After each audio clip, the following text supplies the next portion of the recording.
Hey, it's Craig. I just wanted to let you know that you can listen to Canadian History X early and ad-free on Amazon Music, included with Prime. Hey everyone, Craig Baird here. Before I begin today's story, I want to take a moment and ask that you check me out on Patreon at www.patreon.com/CanadaEHX. There are several tiers with great benefits, from ad-free content to t-shirts and other cool stuff. And if you're a fan of Canadian History X, make sure you check out my other shows, From John to Justin and Canada, A Yearly Journey. And don't forget, you can also donate directly to the show at www.canadaehx.com. It helps keep this show going. Alright, on with the show. A listener's note. The following episode contains coarse language, adult themes, and content of a violent and disturbing nature, and may not be suitable for everyone. Listener discretion is advised. On October 12, 2012, a film directed by Ben Affleck, based on the book The Master of Disguise by Antonio Mendez, was released in North America, telling the story of how 6 Americans escaped Iran in 1979. The critically acclaimed film, however, downplays the role Canadians had in the rescue. I can assure you, this was far from the truth. So today, I share the real story of Argo, also known as the Canadian Caper. I'm Craig Baird, and this is Canadian History X.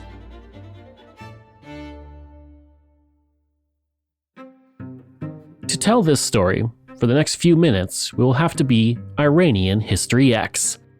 Beginning in 1789 and for nearly 150 years after, Iran was known as the Sublime State of Iran, or the Qajar Iran. Ruled by a Shah during the 19th century, the country maintained political independence for the most part as European colonial powers planted flags throughout the Middle East. When the First World War began, the Ottoman Empire invaded Iran and for the next 4 years massacred thousands of civilians, and portions of the country were occupied by the Russian and British Empire. In 1921, Reza Khan, the commander of the Persian Cossack Brigade, staged a coup and became a ruler of Iran, ending the Qajar rule of the country. He was the Shah of Iran until 1941 when the Soviet Union invaded and he was forced to abdicate. In the 1940s, he was replaced by a new Shah, Mohammad Reza Pahlavi, his 22-year-old son. Unlike his father, this new Shah was a mild leader and did not take much of an active role in the government. Throughout the Second World War, Iran was a conduit for British and American aid to the Soviet Union. In 1943, at the Tehran Conference, the United States, Britain, and the Soviet Union issued the Tehran Declaration to guarantee Iranian independence following the war. After the war, Iran continued as it always had, but as the 1950s dawned, things were about to change. In 1949, there was an assassination attempt on the Shah, which led him to become more involved in Iranian politics. He established the Senate of Iran, but he had the right to choose half the senators. He also organized the Iran Constituent Assembly to consolidate his own power, as members were appointed by him. And due to these changes, an opposition called the National Front formed in Iran's parliament and gained most of the seats in the 1951 election. Mohammad Mossadegh was appointed as prime minister, and Mossadegh and the Shah did not get along. Mossadegh was a direct descendant of the former Qajar rulers of Iran, and he saw the Shah as an usurper to the throne. As prime minister, Mossadegh nationalized the oil industry, a move that was incredibly popular among Iranians. It was less popular with the United Kingdom, as Iran could now demand more money for the export of oil.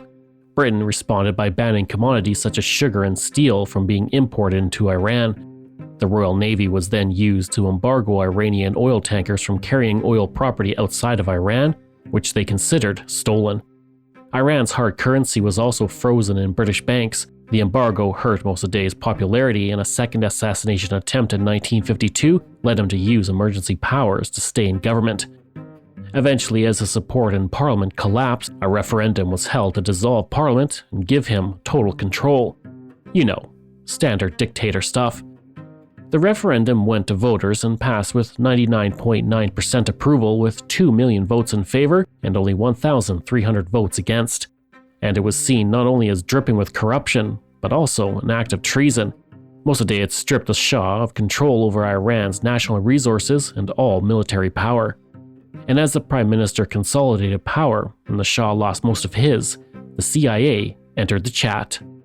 The CIA proposed a coup to remove Mossadegh from power. Now initially the Shah was against it, but changed his mind when he was told by the CIA that if he didn't go along with the coup, he too would be deposed and sent packing. And so Operation Ajax was initiated. It hoped to remove Mossadegh from power while backing the Shah as it removed oil nationalization by bringing in 5 American oil companies to extract Iranian oil. The coup helped the stagnating economy of Iran, but it also made the Shah autocratic. While the US supported the campaign towards modernization in Iran, the Shah cemented himself as a dictator. Random arrests and torture by his secret police helped remove most of his political opposition. And the United States didn't have any issue with it. Their policy can be best summed up as, Mossadegh is a dictator that nationalized Iran's oil? Bad. The Shah is a dictator that allowed American oil companies to profit off Iran's oil? Good. Within this new environment, a Muslim cleric named Khomeini became the Shah's most vocal critic as he publicly denounced the government in the early 1960s and spent 18 months in prison as a result. After his release, he was exiled. The Shah would have likely have held power until his death. But things were about to change in the 1970s. In 1973, oil prices spiked due to the oil embargo by Saudi Arabia that targeted Western countries who supported Israel during the Yom Kippur War. As oil prices skyrocketed, foreign currency flooded Iran as international actors looked to purchase its oil reserves, which caused inflation to rise. By 1974, the country had double-digit inflation rates and corruption became rampant. An economic recession followed in 1975 and 1976, which only increased the unemployment rate. Millions of Iranians looked for jobs, but whatever had been available just a few years earlier had dried up. High inflation, high unemployment, and high corruption created opposition to the Shah's rule. As the Shah became more unpopular, Iranians rallied around the exiled Khomeini, as supporters smuggled in tapes to Iran of his speeches, disguised as music recordings from Asia. In response, the Shah put out news reports stating Khomeini was the homosexual son of a cabaret dancer. Stories and newspapers said he was born in India and was under the pay of the British government. In January 1978, the first major demonstrations against the Shah began. Strikes and demonstrations brought the country to a standstill as a popular revolution began to gather speed and snowball. The Shah cracked down harshly on protesters, but this only galvanized the movement against him. And by late 1978, the Shah knew his time in power was short. On January 16, 1979, he filled a small wooden casket with a few ounces of his native soil and issued his final order as Shah, which was to fuel his Boeing 727. The foreign press was then called to a press conference at the palace. As they waited, the Shah boarded his plane and left Iran. 2 weeks later, on February 1st, Khomeini returned to Iran and formed a new government. A referendum was held in April 1979, and Iran became an Islamic republic. Khomeini became the Ayatollah, or supreme leader of Iran, and Ayatollah Khomeini quickly eliminated thousands of dissenters to his new system of government. And while Khomeini had promised a democratic political system, he immediately advocated for the creation of a theocracy, as opposition parties were banned and foreign powers in Iran were looked on with suspicion. And the harshest rhetoric was levied at the American embassy, which he called a den of spies. With this political climate in mind, the stage was now set for what became known as the Canadian Caper. The man instrumental to the Caper was born on October 5, 1934 in Calgary. His name was Ken Taylor. Ken Taylor then attended the University of Toronto, where he earned a Bachelor of Arts, followed by a Master of Business Administration at Berkeley in California. In 1959, he joined the Foreign Service and had a long string of international postings. First in Guatemala, where he arrived on a freighter, completely broke with his wife Pat after being delayed at a Mexico dock for 5 weeks. From this low point, his career could only go up. After that posting, he was sent to Pakistan and then the United Kingdom until he found himself as the Canadian ambassador to Iran in 1977. And if he thought this would be a quiet posting, he would be very wrong. As we just learned, the Iranian Revolution would soon upend everything in the country. Following the Iranian Revolution, Taylor and his office helped 850 Canadian workers leave the country. The embassy staff remained behind and provided information back to Canada about the evolving situation.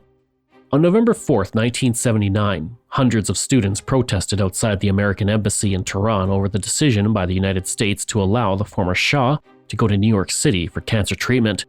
The mob of students began to scale the fence of the embassy, eventually taking 66 Americans hostage. They demanded the extradition of the Shah to Iran and had the support of Ayatollah Khomeini. In a separate building on the embassy grounds, a group of Americans were working. And upon seeing the students storm the embassy, the group fled the grounds through another entrance. Outside the embassy, the Americans split into two groups to avoid suspicion and decided to meet later at the nearby British embassy. One group, led by Consul General Richard Moorfield, took an indirect route and were captured and returned to the American embassy as hostages. Led by diplomat Robert Anders, the other group consisted of Cora Amber Lejek, Mark Lejek, Joseph Stafford, and Kathleen Stafford.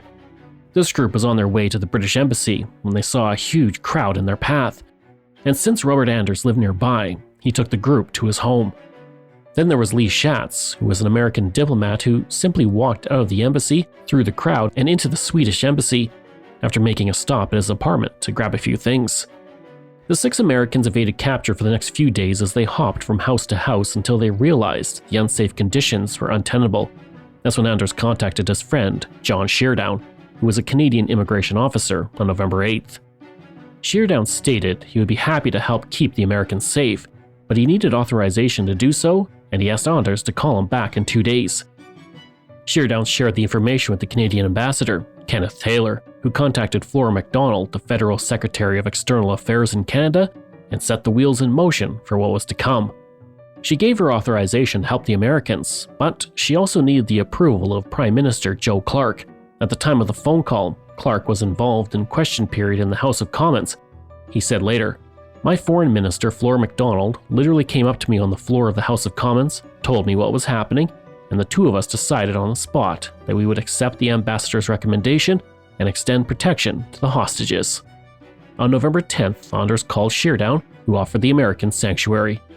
Anders and his group then arrived at John and Zira Sheardown's home, and when they walked in, they were greeted by Ken Taylor. After the introductions were completed, the Americans that showed up at the home were split up. Joseph and Kathleen Stafford went with Ken and Pat Taylor, while Anders, Cora Amber Lejek, and Mark Lejek stayed with the Sheardowns. The first week was slow.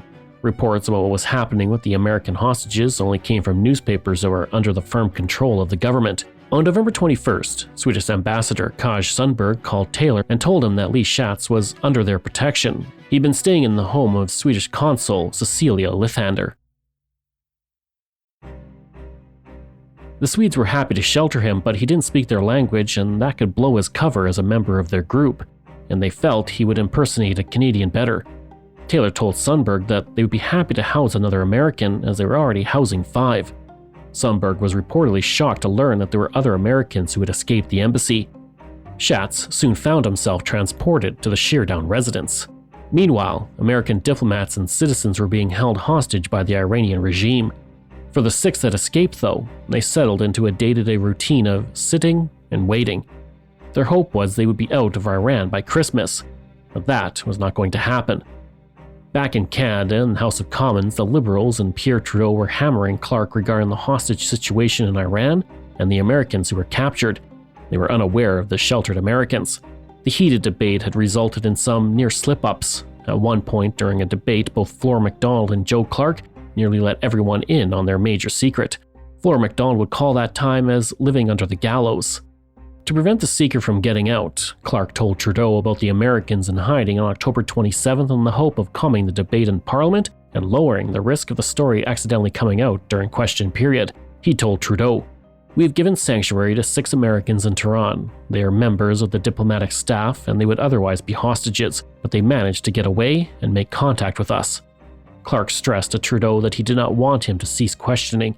He stated, "I would just like to have your questions conditional on this information."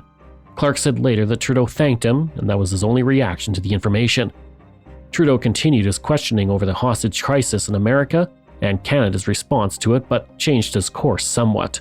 In Iran, days soon turned to weeks, and the calendar flipped from 1979 to 1980. And over the course of this time, Taylor slowly began to reduce his staff to eliminate the risk of exposure. On November 10, 1979, he had 17 staff, but by January 18, 1980, they'd been reduced to 11. And through this time, he was also in contact with Washington, providing information about the situation in Iran. He even scouted out helicopter landing spots in Tehran in case a rescue was needed. But by January, the need for escape was increasing due to the risk of the story about the Americans getting out. At one point, a report from Taylor was accidentally labeled secret rather than top secret, and was included in a summary to senior department heads in Ottawa. Thankfully, the story did not get out. There were rumors that a reporter in Washington was sniffing out the story as well, and there was a concern it could break and put both Americans and Canadians in Iran in danger. Realizing things needed to move, a plan was hatched to smuggle the Americans out of Iran. And you may be familiar with some of the plot points in the next part of this story. To smuggle the escapees out of the country, passports were needed. American passports obviously wouldn't do, so Canadian passports had to be issued. For obvious reasons, these passports can only be issued to Canadian citizens, so an order in council was needed. An order in council is rarely used by our government, but it's a decision made by the federal cabinet that does not need to be approved by Parliament. With the risk involved in this case, it was absolutely required. In the cabinet meeting, only 4 people, Joe Clark, Flora MacDonald, Minister of National Defence Alan MacKinnon, and Senator Marshall Esselin, knew the real reason for the passports. Clark simply told everyone there was a very good reason for the passports without going into further detail, and the order in council was approved, and the passports were issued with fake names. The next task was developing a cover story courtesy of the CIA. Their involvement would not be known until 1997 when it was declassified. While various cover stories were suggested, the selected surrounded Canadians working on a Hollywood crew scouting locations for a new science fiction movie. The science fantasy novel Lord of Light, written by Roger Zalansky, was released in 1967. It's set on a planet colonized by the remnants of humanity. The novel covers a great deal of span of time as the humans carve out a place for themselves on their new planet. In 1979, it was announced that Lord of Light would be made into a $50 million film called Argo. Comic book artist Jack Kirby, creator of several comic book characters including Captain America, was brought on to produce artwork for the set design, and the planet was supposed to resemble the Middle East. But due to legal problems, including embezzlement, the film was never produced, but that pitch and some of the pre-production still existed, and that proved to be very beneficial to the American escapees. The film script and even the set designs by Kirby were acquired by the CIA for use in the Canadian caper. It was believed the film was the perfect reason to scout locations in Iran. To build the cover story, Tony Mendez, a disguise and exfiltration expert for the CIA, was brought in to provide documents, clothing, materials, and a cover story. Mendez had answered a blind advertisement in 1965 for a graphic artist. He was hired and was soon working as an espionage artist for the Technical Services Division of the CIA, where he specialized in document forgery and the creation of disguises. Working closely with the Canadian government, Mendez was given the passports and other supporting materials. He then flew to Tehran with Ed Johnson, another member of the Technical Services Division, who would assist in the rescue. To make the cover story work, John Chambers was hired by Mendez. Chambers was well known in Hollywood for his groundbreaking makeup artistry. He created the iconic pointed Spock ears on Star Trek and created the prosthetics for the ape characters in Planet of the Apes, for which he won an Academy Award in 1968. And due to his skill, he was used by the CIA to create disguise kits for CIA agents throughout the world. With his connections in Hollywood and his work with the CIA, Chambers was the perfect person to assist Mendez, the Canadians, and the CIA. Chambers set up a fake movie and production company called Studio 6 Productions. The name was a reference to the 6 Americans hiding in Iran. An office was rented in Los Angeles, fake business cards were made, and ads for the studio's upcoming film, Argo, were taken out in various magazines like Variety and Hollywood Reporter. Taking the cover story even further, a film press party was held at a nightclub in Los Angeles. Robert Seidel, another makeup artist in Hollywood, was enlisted by Chambers to pose as a producer at the film events in Los Angeles. Robert's wife Joan was hired to serve as the receptionist at the Studio 6 offices in case anyone called to check the backstory of the film crew. But back in Iran, the Americans, they waited. They read, played games such as Scrabble, and passed the time however they could. Taylor spent his time getting non-essential Canadian embassy personnel out of the country, to establish erratic patterns in case they were followed, and to figure out airport procedures. Taylor also sent people out on fake errands in Tehran. Each of the Americans also rehearsed their own roles in the cover story. Cora Lyjak became the film's writer, while Mark was the transportation coordinator. Kathy Stafford took on the role of set designer, and Joe Stafford was an associate producer. Robert Anders was the director of the film, while Lee Schatz was the film's cameraman. And everything was moving smoothly, but tensions were high in the house as everyone worried about being discovered. On January 19, 1980, someone called Ken Taylor's home. Patricia Taylor answered, and the person on the other line stated he wanted to speak to the house guests and demanded to speak with the Staffords. Not knowing who she was talking to, she denied the Staffords were there and hung up. But back in North America, another man was starting to figure out the story. Jean Pelletier was the Washington correspondent for the Montreal newspaper La Presse. He first began to suspect something was up when the Americans in press conferences referred to different numbers of hostages held by the Iranians after the embassy was stormed. He wrote in his book, The Canadian Caper. It started with the numbers. They weren't right. They didn't fit together. 90, 75, 43, 13, 50. So many soldiers out of step. He quickly concluded that some had escaped. The only way the Americans could still be in Iran was if they were being housed by another country. And the logical conclusion for Pelletier was that the Canadians were involved. He said, the Canadians were involved in some kind of sanctuary set up in Tehran, and they were skittery as barnyard cattle before an earthquake. From here, he began to build his story through old-fashioned journalism. He kept his notes hidden in a filing cabinet in a folder labeled Fisheries. Once he had completed the story, Pelletier had a choice to make. He could hold the story and risk someone else breaking it, or wait until the operation was complete. Pelletier's managing editor at La Presse wanted to run the story. We are not in the business of covering up news. We don't keep information to ourselves. We don't make a practice of working hand in hand with governments. We are in the information business. Pelletier, despite having a career-making story on his hands, refused to allow a story to be published due to the risk of the Americans and Canadians in Iran. We would only be playing into the hands of the militants. Is there anything they'd enjoy more now than to expose yet another nest of spies? No, I won't be a part of that. If the story of the Canadian Caper had been broken by someone else, it's possible it would not have had a happy ending.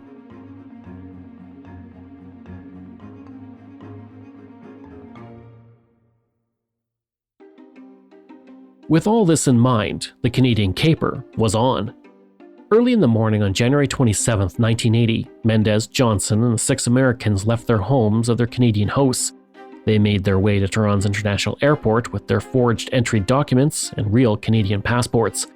The worry of discovery as they moved through security and customs was real, but everything went off without a hitch. The Americans made it to their aircraft, Swissair Flight 363, and left Iran for Zurich, Switzerland. And in an amazing coincidence, the aircraft was called Argo, named for a state in Switzerland.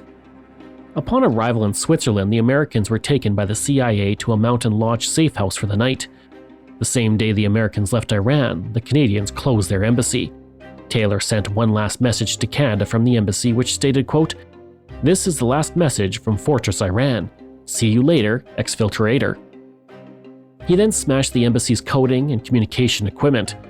Soon after, he and the remaining Canadians in Iran left the country.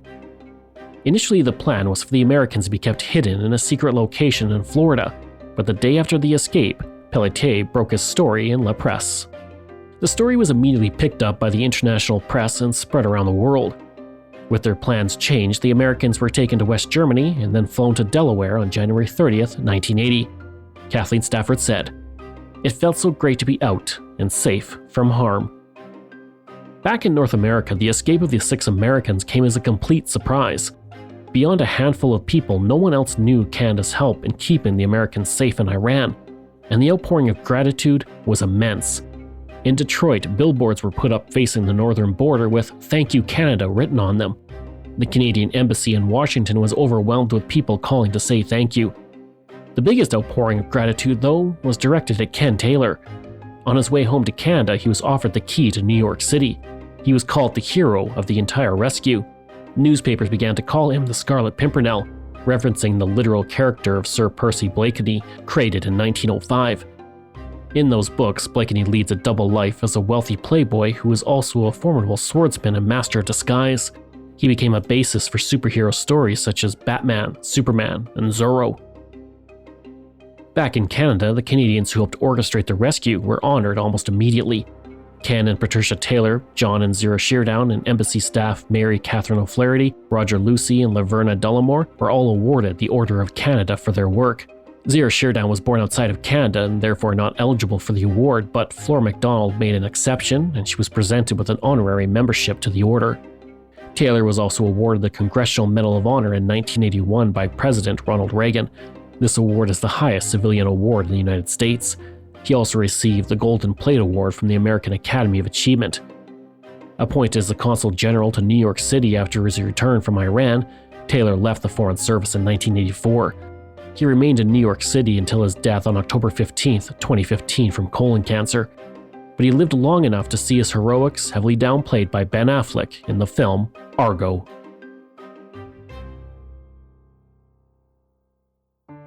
In the film, Ken Taylor is shown not as the man who jumped immediately into action to protect the Americans, but as an ambassador who ordered the Canadian embassy closed. At one point, the Canadians are even shown considering abandoning the Americans. As you now know, neither is true. A title card was displayed at the end of Argo stating the CIA gave Canadian Ken Taylor credit simply for political purposes. This, suffice to say, was a complete rewriting of history, and due to the backlash, Ben Affleck changed the postscript text to say, quote, "The involvement of the CIA complemented efforts of the Canadian Embassy to free the 6 held in Tehran. To this day, the story stands as an enduring model of international cooperation between governments." As the Toronto Star wrote, quote, "Even that hardly does Canada justice." Former US President Jimmy Carter said, 90% of the contributions to the ideas and the consummation of the plan was Canadian, and the movie gives almost full credit to the American CIA. The main hero, in my opinion, was Ken Taylor. Taylor himself stated, "Canada was responsible for the 6 and the CIA was a junior partner, but I realize that this is a movie and you have to keep the audience on the edge of their seats." Affleck's response to all of this was that the film was based on a true story and stated that the film had the spirit of truth. That's one way of putting it. Another way is to say it rewrote history to make other people look like heroes at the expense of the reputation of the diplomats that risked it all in the Canadian caper. But hey, that's just my opinion, and the opinion of Ken Taylor, alongside Sir John Graham, who was Britain's ambassador to Iran at the time, who was denied the US diplomats were turned away from Britain's embassy as shown in the movie. Not only that, the hero of the movie was CIA fixer Tony Mendez, played by Ben Affleck. According to Richard Sewell's diary, a Kiwi diplomat, New Zealand's ambassador Chris Beebe was closely involved with the ambitious plot to fly the US diplomats to safety. The diary even hints that Mendez nearly ruined the Canadian caper on the day the Americans were to be flown out of Iran because when he went to pick up Mendez from his hotel, he was still asleep and had to be woken with a phone call. The pair eventually arrived 30 minutes late for their flight, and Mendez allegedly pleaded, "For God's sake, don't mention this to anyone." Regardless, the Canadian caper saved 6 people from the fate faced by all other US Embassy employees who were held hostage for 444 days, from November 4th, 1979 to their eventual release on January 20th, 1981, almost a year after those kept safe by Ken Taylor and the Canadian Embassy in Tehran. I hope you enjoyed that episode and our look at the Canadian caper. Next week, we're looking at the Manitoba Schools question. Information from the Canadian Caper, the Canadian Museum of History, the Government of Canada, Maclean's, Wilson Centre, Wikipedia, and the Canadian Encyclopedia. This show is researched, produced, and written by me, Craig Baird, with the help of Dila Velasquez. Audio production and design by Rosalind Kufor. If this is your first time listening and you like what you heard, please take a moment and give us a 5-star review to help other people find these amazing stories. And there are so many for you to sink your teeth into.